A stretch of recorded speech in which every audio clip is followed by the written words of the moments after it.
বাক্সবন্দি করে রাখা প্রিয়জনদের হাতে লেখা চিঠিগুলোর মধ্যে পুরনো স্মৃতি খুঁজে পেয়ে আবেগাপ্লুত হয়ে পড়েন বিলকিসারা পুতুল। ভাঙা ভাঙা হাতে লেখা সেই চিঠিগুলোর মধ্যেই তিনি ফিরে পান বাবা মা কিংবা প্রিয়জনদের হাতের ছোঁয়া, যার প্রতিটি অক্ষরে লুকিয়ে আছে হৃদয়ের স্পন্দন। শৈশবের মায়া, মায়ের স্নেহ কিংবা বাবার দিক নির্দেশনা সবই যেন লেখা হতো হাতে লেখা অসংখ্য অক্ষরে। প্রতিটি চিঠির কাগজ শুধু বার্তা নয়, প্রিয়জনদের মনের ছোঁয়া বহন করছে আজও। চিঠি প্রেমীরা জানান, আগে প্রেম নিবেদন হতো চিঠির ভাষায়, তাই তো ভালোবাসার মানুষের কাছে মায়া মমতায় ভরা এক একটি চিঠি ছিল বিশ্বজয়ের মতো। আর বাবা মা ভাই বোনের চিঠির মধ্যে ছিল অন্যরকম গভীর অনুভূতি। আমার শ্বশুর আমাকে ৭৯ সালে যেরকম এই চিঠিটা লিখেছিল, উনি মারা যাবার আগে এই চিঠিটা লিখে গিয়েছিল।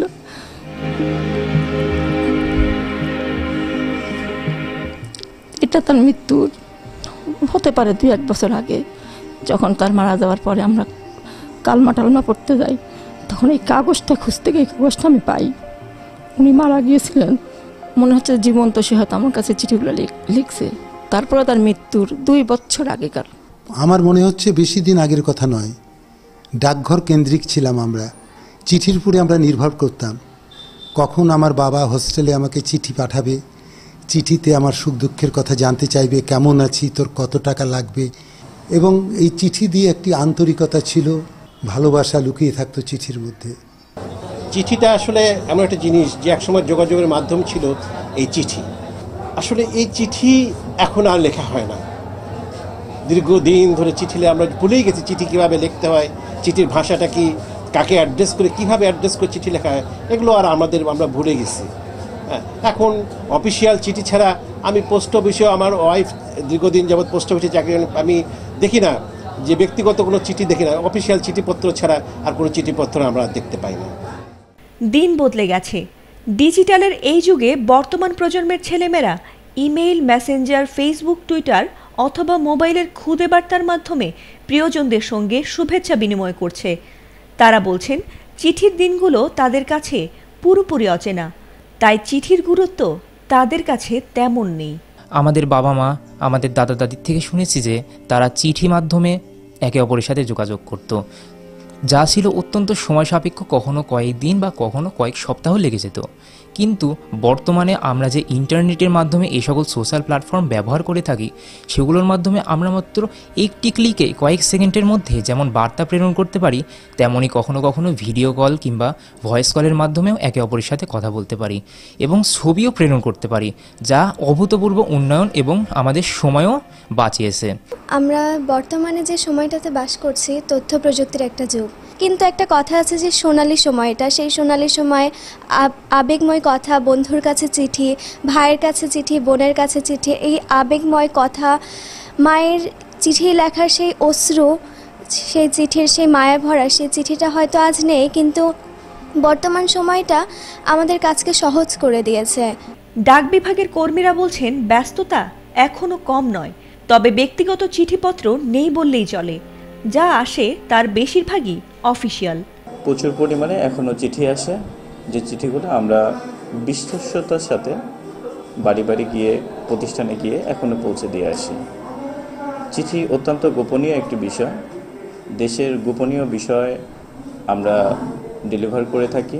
পোস্টম্যান পোস্ট অফিসের অ্যাম্বাসেডর, এই পোস্টম্যানের মাধ্যমেই পোস্ট অফিসের পরিচয়।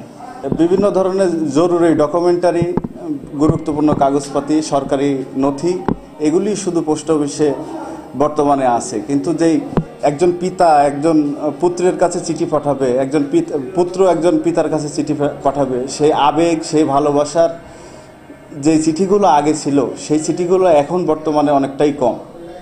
এখন বিশেষ করে বিভিন্ন মামলা মোকদ্দমার চিঠি, বিবাহ বিচ্ছেদের চিঠি, এই ধরনের চিঠিগুলোই এখন বেশি আসতেছে। কিন্তু একটা প্রেমিকাকে আগে যেভাবে চিঠি দিত, সেই ধরনের চিঠি এখন তুলনামূলকভাবে কম। ব্যক্তিগত চিঠি কমে গেছে, এখন অফিসিয়াল চিঠি বা অ্যাডভোকেটদের জন্য, অ্যাডভোকেটরাই বেশি নেন এই খামগুলো ওনাদের প্রয়োজনে। আর কিছু হচ্ছে সার্কুলার হলে, স্থানীয় সার্কুলার হলে অনেক এখানে খাম বিক্রি বা হচ্ছে ডাক টিকিট বিক্রি হয় এবং অনেকটা চাপ পড়ে যায় এখানে, ডাকযোগে পাঠাতে হয় দরখাস্তগুলো। পার্সোনাল চিঠির তুলনায় এখন অফিসিয়াল চিঠি অনেক বেশি। সেই সাথে আমাদের যে সার্ভিসটি চালু আছে, সান্ধ্যকালীন একটা সেবা আমরা নাটোর প্রধান ডাকঘরে তৈরি করেছি, যেটি আগে 3টা 4টার পরে মানুষ আসলে তাদের পার্সেল কিংবা চিঠিপত্র পাঠাতে পারতো না। সেটি কিন্তু এখন নাটোর প্রধান ডাকঘরে রাত 8টা পর্যন্ত খোলা রাখা হয়েছে এবং পাবলিক 8টার মধ্যে যে কোনো সময় এই সেবাটা নিতে পারে। এই যে বাংলাদেশ সেনাবাহিনীতে একটা চাকরির সার্কুলার দিয়েছে, এটাতে আমি ভিউয়ার পোস্টে আবেদন করব। এই আবেদনের জন্য আমি এই যে পোস্ট অফিসের মাধ্যমে পাঠানো লাগবে, এই জন্য আমি পোস্ট অফিসে আসছি। অন্য মাধ্যমে পাঠানো যেত, কিন্তু এটাকে উল্লেখ করা আছে যে পোস্ট অফিসের মাধ্যমে পাঠাইতে হবে, এজন্য আমি এখানে আসছি। চিঠি প্রেমীরা বলছেন, চিঠি শুধু এক টুকরো কাগজ নয়, তা ছিল ভালোবাসার এক অপূর্ব মেলবন্ধন। চিঠি মানে অপেক্ষা, চিঠি মানে ধৈর্য, আর চিঠি মানে ভালোবাসার দীর্ঘশ্বাস। কিন্তু আজ সময়ের স্রোতে ভালোবাসার বন্ধন যেন হারিয়ে না যায়, সেজন্য সবাইকে এগিয়ে আসতে হবে।